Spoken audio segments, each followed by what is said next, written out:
Faidatun jalilah, ini ada faedah yang sangat agung. Ruya diceritakan, diriwayatkan an Abi Hurairah, dari sahabat Abu Hurairah radhiyallahu ta'ala anhu. Annahu, sesungguhnya Abu Hurairah qala berkata, dakhala masuk siapa Rasulullah SAW data yamin alab natihi, ke putrinya Fatimah Zahra, yaitu Siti Fatimah Az-Zahra. Suatu hari baginda agung Nabi besar Muhammad SAW berkunjung ke rumah putrinya yang bernama Fatimah Zahra radhiyallahu anha. Kemudian fawajadaha, Nabi mendapatkan Siti Fatimah tabhanu, sedang menggiling syairon, kepada gandum, ala roha, atas gilingan. Dulu nih, zaman dulu kalau mau bikin roti ini harus ngegiling dulu. Kalau sekarang kan udah praktis, ada tepung ya.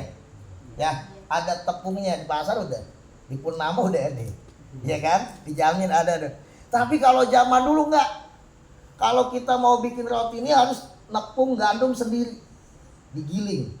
Itu Siti Fatimah ngegiling gandum sendiri, Ben. Padahal Siti Fatimah itu ibunya konglomerat. Siti Khadijatul Kubra, ayahnya Rasul, dia juga pemimpin, presiden ya kalau bahasa sekarang anggap. Bayangin, anaknya konglomerat, ayahnya Rasul, presiden. Putrinya nggak punya pembantu. Dia kalau mau bikin roti ngegiling gandum sendiri. Makanya patut dicontoh. Kemudian wahwa yabki, Siti Fatimah nih lagi ngegiling gandum gitu ya, bikin tepung.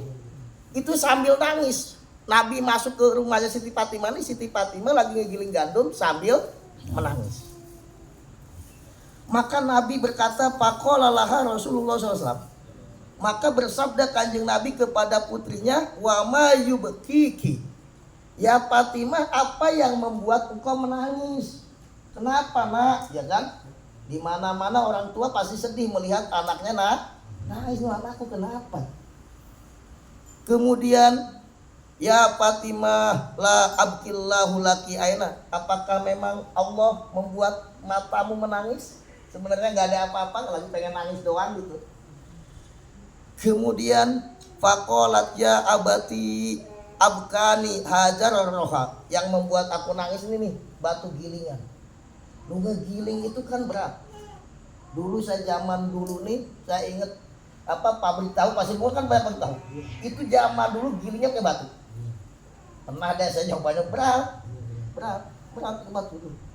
Lu giling gandum, lu perempuan lagi, lumayan lu berat. Maka Siti Fatimah nih ngegilingnya sambil nangis. Yang ngurusin rumah, yang ngurusin anak-anak, ya nyapu, ya nyuci, ya macem-macem, sampai ngegiling kan. Padahal ibunya seorang konglomerat.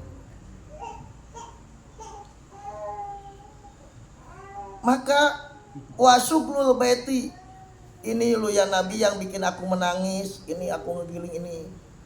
Dan juga kesibukan rumah ya Nabi, ya nyuci, ya ngepel, ya macem-macem, yang ngurus anak, ya kan. Akhirnya pajala saat Nabi SAW indah, maka Nabi duduk di sampingnya Siti Fatimah. Faqalat ya abati min fadlika tas'alu aliyan ayyastarali jariyah. Wahai ayahku, dengan kehormatanmu aku mohon engkau minta kepada Sayyidina Ali, kepada suamiku, biar dia membeli budak.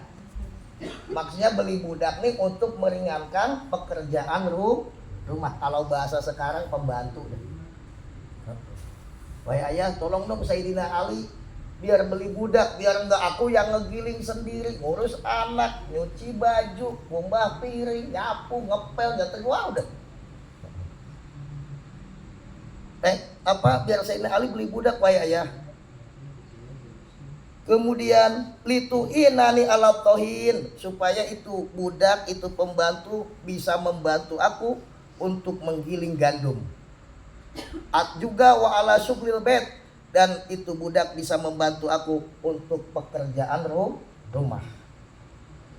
Falamma sami'a an-nabi sallallahu alaihi wasallam kalamha, ketika Kanjeng Nabi mendengar perkataan putrinya, koma, Nabi langsung berdiri. Ketika Siti Fatimah minta apa tuh? Minta pembantu, minta budak, Nabi berdiri. Wajah ila roha, dan Nabi mendekati gilingan batu tuh buat ngegiling apa? Gandum. Wa akhoda asyair biyadih al mubarakah syarifah. Kemudian itu gilingan batu dipegang oleh tangannya Kanjeng Nabi yang mulia yang berkah. Tangannya Nabi diletakkan di situ, wada'ahu fir roha, tangannya Nabi diletakkan di gilingan. Wa qala bismillahirrahmanirrahim pada rotwah dahabidillah. Nabi baca bismillah, itu dengan seketika batu gilingan muter sendiri. Nggak harus pakai diputar begitu, muter sendiri batu gilingan. Tangannya Nabi beda, jangan kita praktekin pakai tangan kita. Dulu bisa tangannya kita muter sendiri nanti. Itu langsung batu gilingan ini muter sendiri. Kemudian pasoro yuhaqqulah syair biyadi al mubarakah. Maka kemudian terus ya gandum itu dimasukkan itu muter sendiri.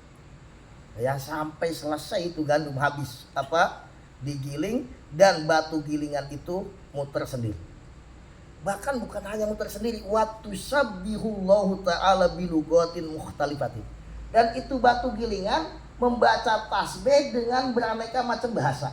Kali kalau di sini pakai bahasa Sunda, Allah nu Maha Suci, pakai bahasa Jawa, pakai bahasa Madura, pakai bahasa macam bahasa Inggris, bahasa Eropa, itu batu gilingan membaca tasbih kepada Allah dengan beraneka bahasa.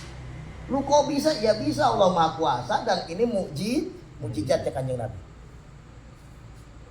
Hatta paroba syair, sampai gandum itu habis semuanya, udah digiling semuanya. Beres. Batunya jalan sendiri enak. Kalau kita punya batu gilingan begitu udah enak disewa-sewain, enggak usah pakai solar, enggak pakai ini.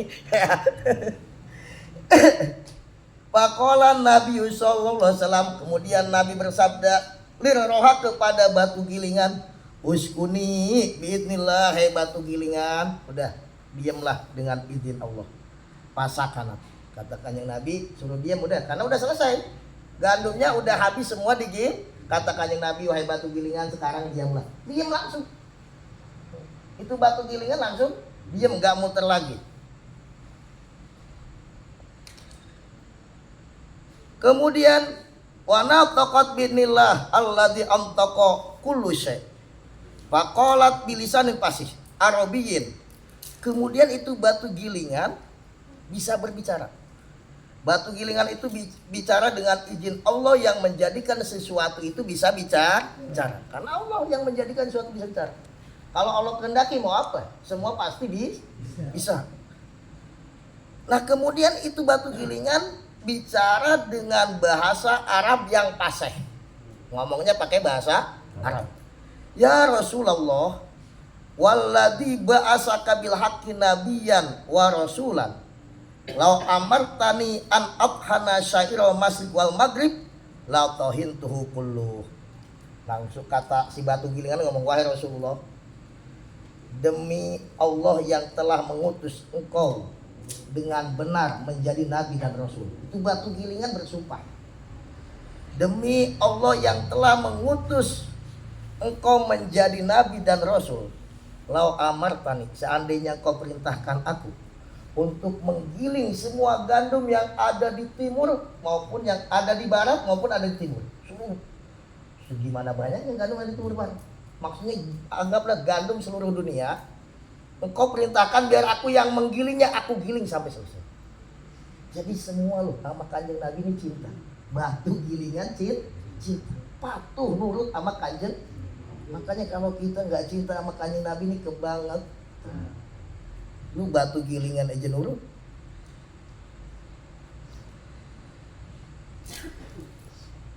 Kenapa itu batu gilingan sampai nurut begitu?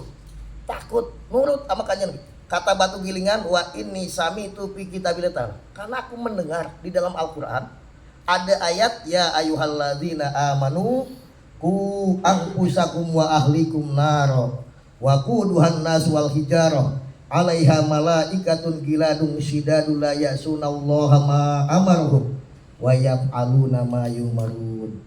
Karena ya Rasulullah, aku mendengar di Al-Qur'an, wahai orang-orang yang beriman, jagalah diri kamu dan keluarga kamu daripada api neraka. Dan kayu bakarnya api neraka itu manusia dan batu-batu. Jadi batu gilingan takut lu, aku nanti dijadikan kayu bakar. Batu gilingan. Jadi dia karena mendengar di Al-Quran ada ayat, wahai orang-orang yang beriman, jaga kamu, diri kamu dan keluarga kamu daripada masuk ke dalam api. Karena kayu bakarnya api neraka itu manusia dan batu.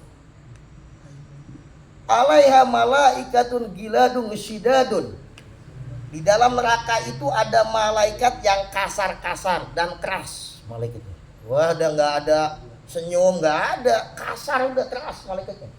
Nggak ada senyum. Kita semakin menjerit-jerit semakin diantem sama malaikat. Siksa neraka itu seperti harimau yang menerkam mangsanya, dan harimau itu seminggu gak makan. Lu misal kita diterkam macan misal lu ya, kita ampun macan dilepas apa enggak? Tambah dimakan ya kan? Ya, dia nggak ngerti ampun apa, udah ditambah di sini. Begitu malaikat begitu, kasar, keras, bengis, la yasunallaha ma'amarhum. Dan mereka para malaikat tidak pernah durhaka kepada Allah. Nggak ada yang durhaka kepada Allah. Wa yaf'aluna ma yu'marun. Dan mereka para malaikat melakukan apa yang diperintahkan oleh Allah.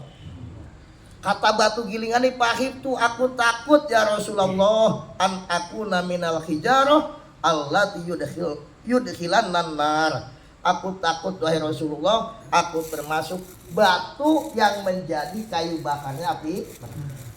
Kita pernah nggak punya perasaan takut nanti lu, kan di Al-Quran disebut manusia yang jadi kayu bakar. Pernah? Ya Allah, takut nanti aku jadi kayu bakar neraka. Lu harus takut lu. Kata Sayyidina Umar, kalau seandainya diumumkan nanti di akhirat bahwa yang masuk neraka itu cuma satu orang, maka satu orang itu adalah aku. Saking takut, padahal Sayyidina Umar semasa hidupnya udah dijamin oleh Kanjeng Nabi termasuk 10 dari salah satu dari 10 orang yang masuk surga tanpa hisab. Tapi tetap masih takutnya sama Allah Subhanahu wa taala. Kita yang nggak ada jaminan ya tetap nggak takut. Hebat nih kita nih. Lu batu aja takut.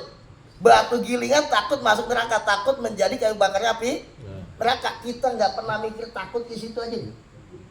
Padahal dalam hadis kunci begini. Siapa yang di dunia ini takut akan siksanya Allah, maka di akhirat bakal selamat dia.